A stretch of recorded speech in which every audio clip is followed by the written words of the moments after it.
So hello everyone, welcome to our channel.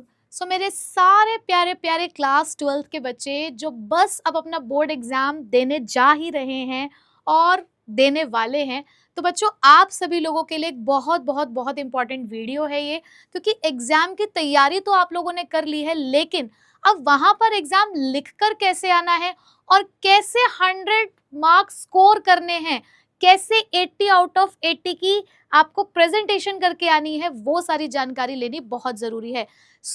इस video में मैं आपको बताऊंगी how to present to score 100%, यानी कि कैसे आप 100% मार्क्स स्कोर कर पाओगे अपने बिजनेस स्टडीज के एग्जाम में। तो अपने रजिस्टर और पेन को लेकर बैठो और ये कुछ इंपॉर्टेंट बातें जो मैं आपको बताने जा रही हूँ उसको नोट डाउन कर लो। तो बच्चों आप सभी लोगों को मैंने टॉपर्स आंसर शीट भी दिखाई, वहां पर भी मैंने आपको बहुत सारी बातें समझाई थी, तो उससे भी काफी हद तक आप ये समझ चुके होंगे कि प्रेजेंटेशन कैसी होनी चाहिए। अब यहाँ पर भी उसको समअप करते हुए मैं आपको कुछ बातें बताने जा रही हूँ कि आप 1 मार्क्स में तो देखो क्या है, एमसीक्यू है। एमसीक्यू को लिखने का क्या तरीका है वो आपको पता है कि आपको आंसर नंबर क्लियरली मेंशन करना है, जो आपका ऑप्शन है उसे कैपिटल लेटर में लिखना है और पूरी स्टेटमेंट आप यहाँ पर लिखकर आएंगे, ठीक। बट 3 और 4 मार्क्स के अगर क्वेश्चन होते हैं तो उसका हर एक क्वेश्चन का एक फॉर्मेट होता है। तो फॉर्मेट आपको कैसे रखना है, आपको सबसे पहले लिखनी होती है हेडिंग। अब वो हेडिंग अगर एक लाइन की है, 3-4 वर्ड की है, जो भी है, सबसे पहले आप लोगों ने एक लाइन की हेडिंग लिखनी है, फिर कम से कम 2 से 3 लाइन की आपको एक्सप्लेनेशन देनी जरूरी है, और वो एक्सप्लेनेशन हमेशा पॉइंट्स में होनी चाहिए, पैराग्राफ्स में आप एक्सप्लेनेशन नहीं लिखेंगे। और जितने भी कीवर्ड्स है उसको हाईलाइट करना है। आपने देखा होगा कि हमारे टॉपर ने भी, चाहे क्वेश्चन 3 मार्क्स का था, 4 मार्क्स का था या 6 मार्क्स का था, उसने सभी जगहों पर कीवर्ड्स को अंडरलाइन किया था। और कीवर्ड्स को अंडरलाइन करने का मतलब बेटा ये नहीं होता कि सारी लाइनों को ही अंडरलाइन आप कर दे, ठीक। उसके बाद अगर 6 मार्क्स का क्वेश्चन है तो 6 मार्क्स के क्वेश्चन को सबसे ज्यादा आपको अच्छे से प्रेजेंट करना है, क्योंकि यही है वो हाई स्कोरिंग क्वेश्चंस जहां पर सबसे ज्यादा मार्क्स डिडक्ट होने के चांसेस भी होते हैं। तो इसमें आपको क्या फॉर्मेट यूज करना है, अगर आपसे कॉन्सेप्ट भी पूछा गया है तो आप उसकी डेफिनेशन जरूर लिखेंगे, अगर पॉसिबल है उसकी डेफिनेशन लिखना तो जरूर लिखिए। फिर हेडिंग नंबर 1 लिखेंगे, फिर उसकी एक्सप्लेनेशन आएगी। हेडिंग नंबर 2 लिखेंगे, फिर उसकी एक्सप्लेनेशन आएगी। फिर जितने भी पॉइंट्स आपसे पूछे गए होंगे सभी के पहले हेडिंग, फिर एक्सप्लेनेशन। और एक्सप्लेनेशन हमेशा, फिर से मैं बता रही हूँ कि पॉइंट्स में ही लिखनी है। अगर आपका 6 नंबर का क्वेश्चन है तो हर एक हेडिंग के साथ कम से कम 2 से 3 पॉइंट होने चाहिए, ठीक है। और फुल मार्क्स लेने हैं तो 5 to 6 पॉइंट्स आपको लिखने हैं। जैसे कई बार वो लिख देते हैं कि explain the features of planning, तो आपको सोचना नहीं है कि कितने लिखने हैं, आपको 6 पॉइंट्स लिख कर आने हैं, ठीक है।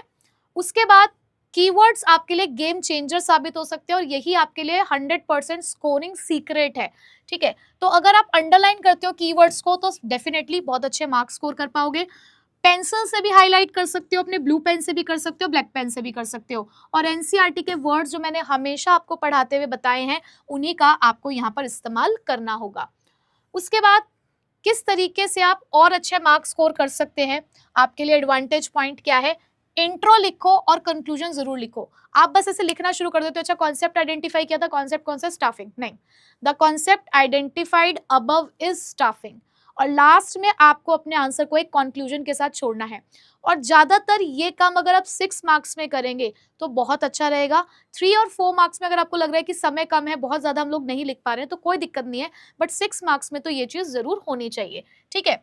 उसके बाद अब जैसे कि एग्जाम्पल भी है यहाँ पे कि planning is a systematic process, आप मान लो कि ये लिखने वाले थे, तो आपने लास्ट में कंक्लूजन पॉइंट जरूर ऐड करना है, ठीक है। चलो, इसके बाद आपको क्या ध्यान रखना है, डायग्राम्स और फ्लो चार्ट बहुत स्कोरिंग होते हैं ये हमारे लिए। डायग्राम्स का इस्तेमाल करो, फ्लो चार्ट्स का इस्तेमाल करो, हर जगह नहीं, हर जगह आपको डायग्राम नहीं बनाने। मैंने आपको हमेशा ये बात समझाई है कि जहां पे कोई प्रोसेस पूछी जा रही हो या जहां पर कोई ऐसा कॉन्सेप्ट है जिसके कुछ टाइप्स होते हैं, तो वहां आपको डायग्राम या फ्लो चार्ट बनाना चाहिए। और 6 मार्क्स के जितने भी डायरेक्ट क्वेश्चंस आपसे पूछे जाते हैं उसके अंदर अगर कोई कैटेगरी या टाइप्स वाला क्वेश्चन है तो वहां तो आपका फ्लो चार्ट और डायग्राम जरूर होना चाहिए। फंक्शनल फॉर्ममैनशिप की टेक्निक पूछी है, डिविजनल और फंक्शनल स्ट्रक्चर पूछा है, मैस्लो की थ्योरी पूछी है, तो ऐसे में तो डायग्राम फ्लो चार्ट बनना मस्ट है, ठीक है। उसके बाद और क्या कर सकते हैं आप, हैंडराइटिंग और स्पेसिंग का ध्यान रखना है। हैंडराइटिंग में ये नहीं कह रही बिल्कुल पर्ल हैंडराइटिंग आप यहाँ पे लिख रहे हैं, आपकी हैंडराइटिंग क्लीन होनी चाहिए, रीडेबल होनी चाहिए। और वैसे भी आपको पता है कि अगर हमारा OSM चल रहा है तो उसमें जितनी ज्यादा क्लियर आपकी हैंडराइटिंग होगी उतना ही आपके लिए मार्क्स इंक्रीज करने के चांसेस बढ़ जाएंगे। हर पॉइंट को एक नई लाइन से लिखो, पॉइंट्स के बीच में थोड़ा थोड़ा गैप छोड़ो ताकि टीचर को भी पढ़ने में आसानी रहे। ठीक है। कॉमन मिस्टेक्स बच्चे जो लोग करते हैं वो क्या, कि जब कुछ नहीं समझ में आता तो पैराग्राफ में लिखने की कोशिश करते हैं या लिखते ही पैराग्राफ में है। ये सबसे बड़ी गलती है आपकी। पैराग्राफ में नहीं लिखना, नहीं लिखना, नहीं लिखना। आप जितने ज्यादा पॉइंट्स बना सकते हैं उतने पॉइंट्स बनाकर लिखिए। हेडिंग्स नहीं लिखते बहुत सारे बच्चे, सिर्फ उसी को एक स्टेटमेंट की फॉर्म में लिख देते हैं। आपको हेडिंग्स लिखनी है।